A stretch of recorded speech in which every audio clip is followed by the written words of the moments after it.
That was the Kyiv City Ballet performing a charity show at Paris's Châtelet Theatre. The dance company are among many displaced artists following Russia's invasion of Ukraine.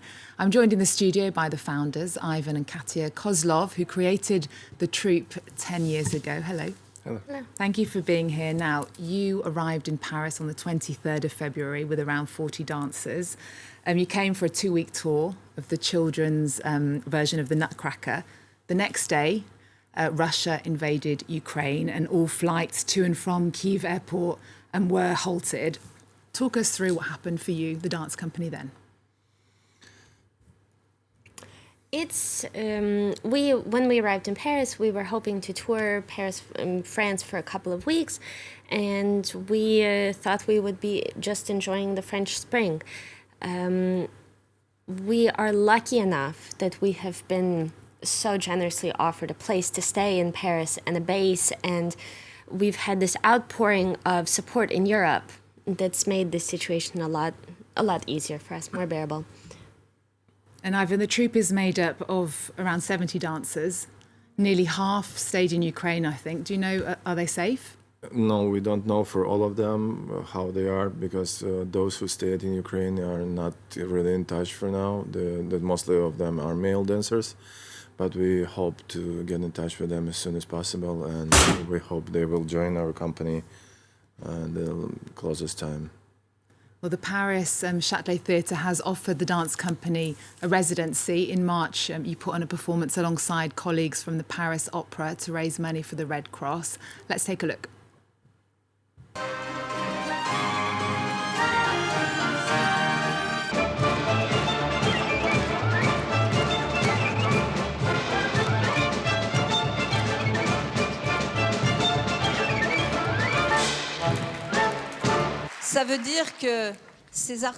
It means that these artists will be able to create and create.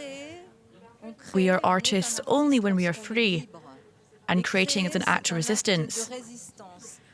It's an act that says to those who want to occupy Ukraine, to Vladimir Putin, here we continue to look forward, to look far, to use culture also as a weapon for peace.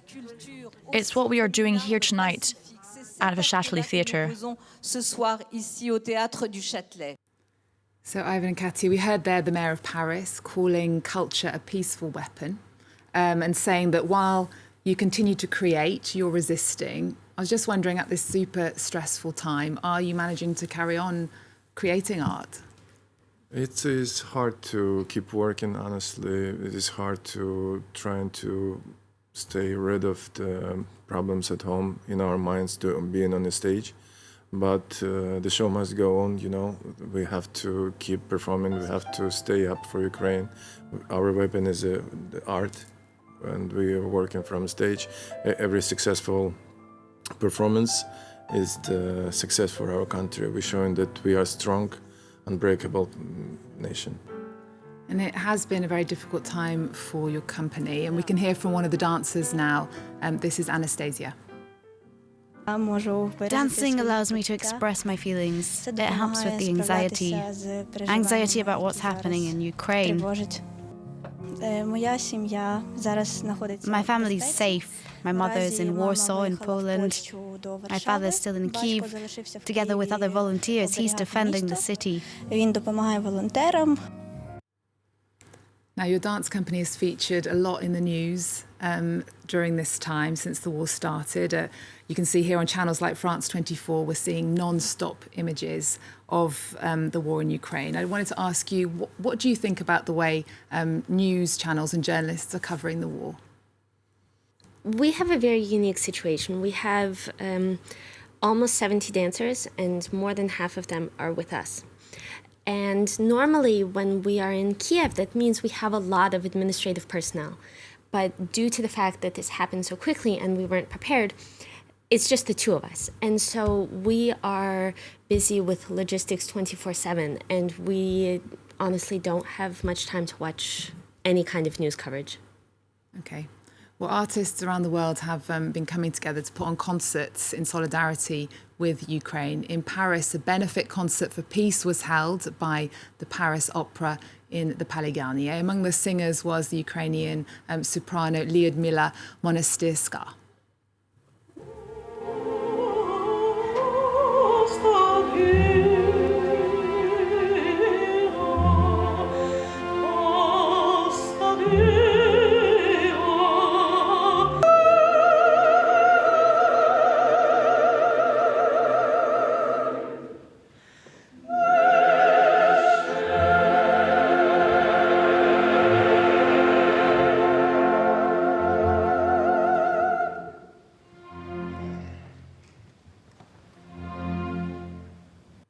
Now that was here in Paris. Inside Ukraine, artists are resisting. A classical music concert was held at a Kharkiv metro station that's being used as a bomb shelter.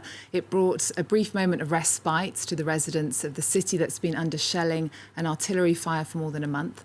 Kharkiv Music Festival was scheduled to start last week, and none of the musicians taking part imagined they'd play at a metro station instead of a concert hall.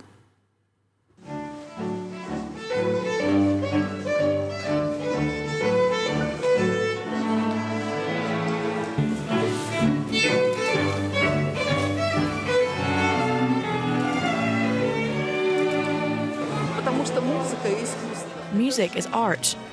It is life. It's a ray of light that helps our souls survive. It brightens our lives, stops us panicking, and keeps away the darkness and gloom of this war. The bitterness.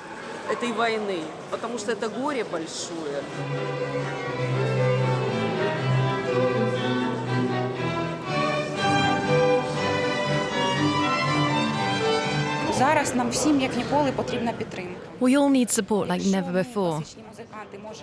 If we classical musicians can provide support to the people by playing our instruments, by doing what we do best, we'll do it anywhere. Katia, I've got to ask, you seem very moved by that. Our people are uniquely resilient, and we're able to kind of pull ourselves together. And I'm very proud of everyone. I'm proud of our dancers, that our dancers have been uniquely able to share our art and continue to share what we're best at, even in this horrible situation. And during the Russian aggression in Ukraine, it's been very destructive for the country's cultural monuments and heritage. Several museums and theatres have been destroyed. I wanted to ask you, why are cultural monuments important to a country's identity? Because it's the story. If you know the story, you know the future. You can adjust your future to the better way to live. And our pieces of art is always reflecting the story of every country, every nation. Katia, it's been a real pleasure to have you in the studio. I want to ask you before we go, have the Kiev City Ballet got any more performances planned? Yes, we have a performance tomorrow in Beauvais, and we have performances about once a week throughout France and throughout Europe. And what will you be performing? Concert, mostly the concert. A concert, so a mixture of the work you've been doing over the last 10 years. Yes. Okay, thank you so much for being Thank here. you. Good luck. Thank you. Good luck. Well, we're going to leave you with a concert for Ukraine that was held early this week with Ed Sheeran and Camila Cabello, taking place in the British city of Birmingham. The lineup also featured Ukrainian singer Jamala, who won the 2016 Eurovision Song Contest. There were also music veteran Nile Rodgers and groups Snow Patrol and Manic Street Preachers. Organisers said the concert had raised more than 14 million euros. Not knowing what it was, I will not give you up this time. You look perfect tonight.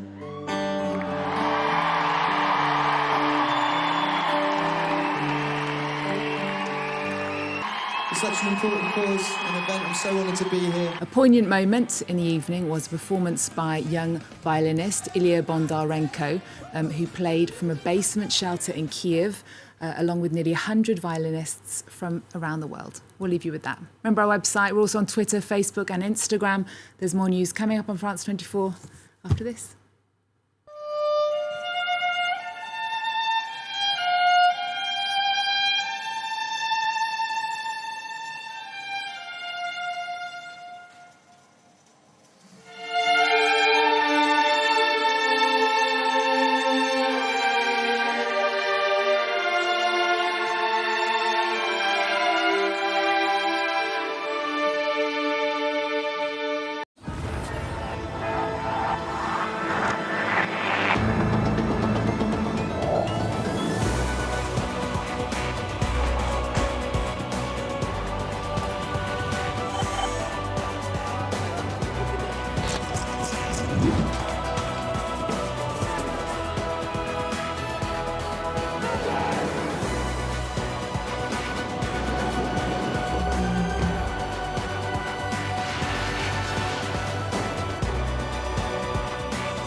France 24, your window on the world.